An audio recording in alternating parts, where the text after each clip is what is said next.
And welcome and thank you for pressing play. Taking up quite a lot of space in the car garage today is the Lotus Eletre. Now that's not too easy for me to say because my brain thinks it would be more logical to put a C in the middle and call it Electra, but what do I know? Anyway, it does conform to the company's tradition of naming most of its vehicles something beginning with the letter E, dating back to the 50s. You've got the Lotus 11, the Elan, the Elise, the Emira and so forth. So the Eletre has the wonderful honour of being the company's first SUV. So I'm going to give it the official description. Technology, performance and luxury in a spacious and practical pure electric hyper SUV. Yes, it's a Lotus and yes, it's electric. It is a larger Lotus than normal, but it does hope to capture the heart and the soul of the Emira sports car whilst mixing it with the aerodynamics and the exoticness of the hypercar, the Avaya. Now, the bean counters have clearly had a look at the likes of Ferrari's Purosangue, Aston Martin's DBX and the Lamborghini Urus and realised that there is money to be made in luxury people movers. £89,500 to be precise, but that's just for starters for the Eletre.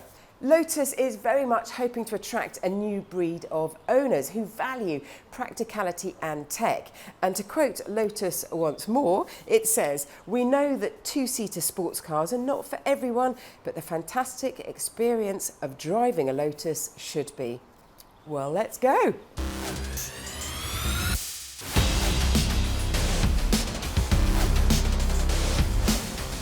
I can't get over the size of these seats. Where are those wafer-thin ones from the Lotus Elise that seem to defy physics and be the perfect fit? These whoppers, though, are pretty decent. And they are packed with electronics that will massage you and grip you when you decide to push on. And when you do that and find some corners, that is when the Lotus spirit is unleashed.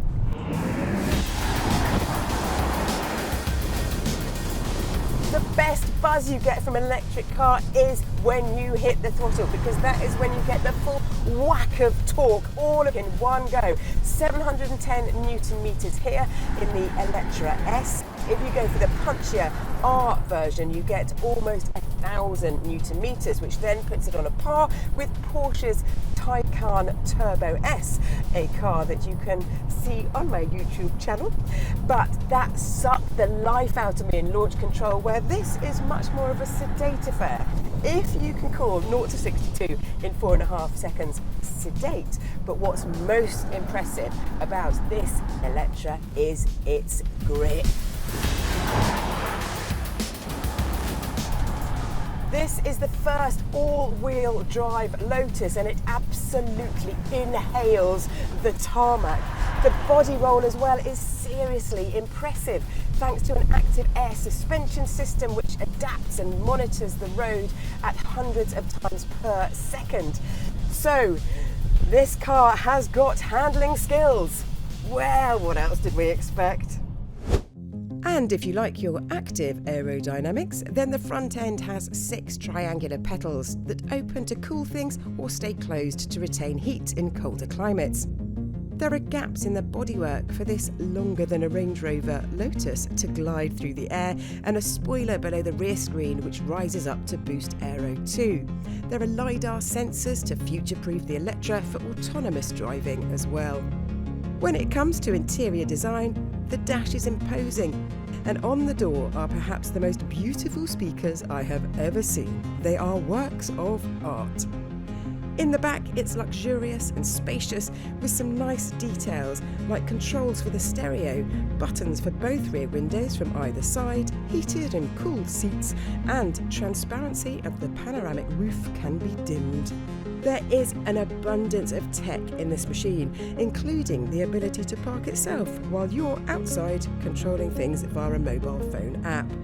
The driving modes range from the default Tour setting through to Sport, Off-Road, Individual and Range. Talking of which, on paper, Lotus claims the Eletre can travel over 370 miles between charges and can recharge from 10 to 80% in 20 minutes. And if you need to do some towing, it's good for pulling anything up to 2,250 kilograms.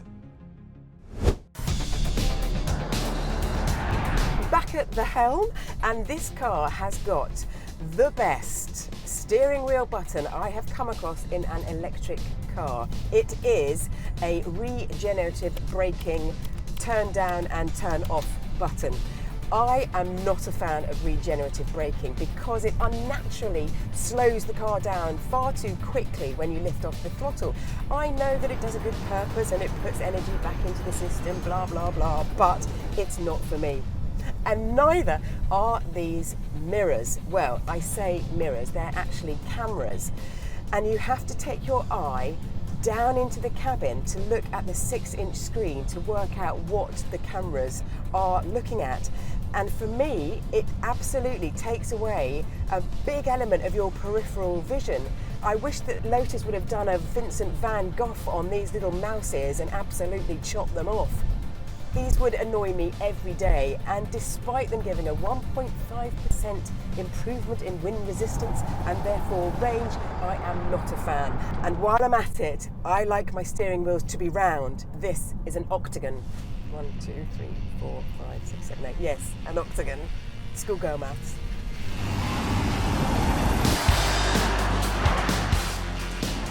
Lotus is shouting about the fact that this is the most advanced Lotus ever, and I'm sure it is, but using it and the interface needs to be more intuitive, well, at least for me.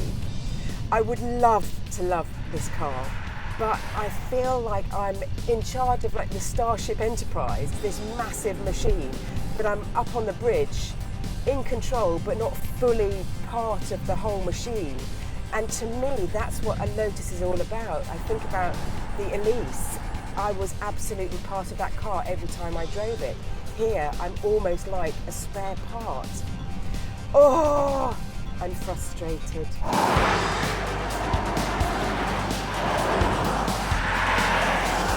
Anyway, thank you very much for watching my review, and thank you for subscribing to my channel. Please do if you haven't. There are plenty more films for you to enjoy.